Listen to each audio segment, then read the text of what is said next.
Chicken তো আমরা অনেক রকম করে থাকি। একদিন হলে এরকম তিলোত্তমা একটা চিকেন করবেন, দেখবেন বাড়ির সকলে খুবই আনন্দ করে খাবে। নমস্কার বন্ধুরা, ওয়াং কিচেন নতুন একটা রেসিপিতে স্বাগত জানাই। আমি যে রেসিপিটি করব সেটি তিলোত্তমার চিকেন। তার জন্য আমি চিকেনটাকে পরিষ্কার করে নিয়েছি, একটু নুনও মাখিয়ে নিয়েছি, আর এক বাটি দিলাম ওর মধ্যে টক দই, আর দিলাম সর্ষের তেল। এরপরে আমি ভালো করে চিকেনটাকে মেখে নেব।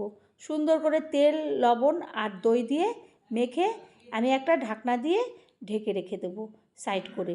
তো আপনারা যদি এখনও চ্যানেলটা সাবস্ক্রাইব না করেন, সাবস্ক্রাইব করবেন, লাইক শেয়ার কমেন্ট করবেন, পাশে থাকা বেল বটনটি টিপেন, তাহলে যে কোনো রেসিপি আপনাদের কাছে সবার আগে পৌঁছাবে।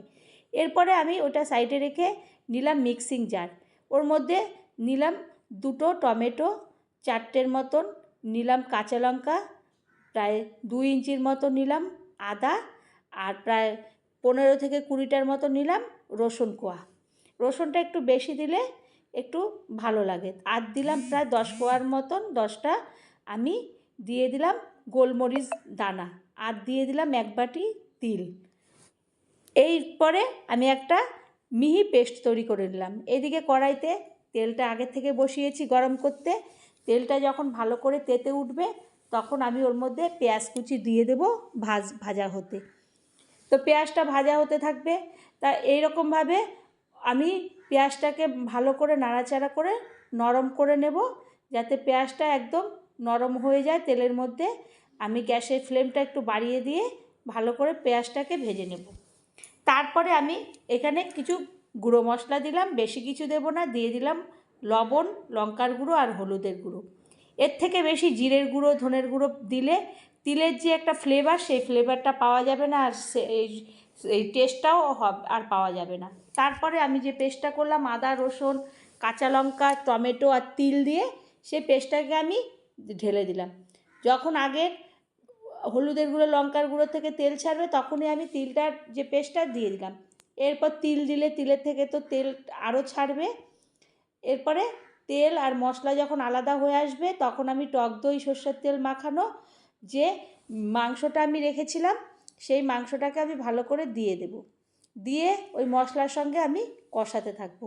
তো এইরকম একটা চিকেনের সঙ্গে আপনি ভাত, রুটি, পরোটা কি লুচি, ফ্রাইড রাইস, যে কোনো কিছু, পোলাও দিয়ে খেতে পারবেন। এত সুন্দর এই তিল দিয়ে আমার এই চিকেনটা রান্না হয়। তো তারপরে আস্তে আস্তে ওটার থেকে একটু জলও ছাড়বে, তেলও ছাড়বে। আমি অনবরত এইভাবে কষাতে থাকবো।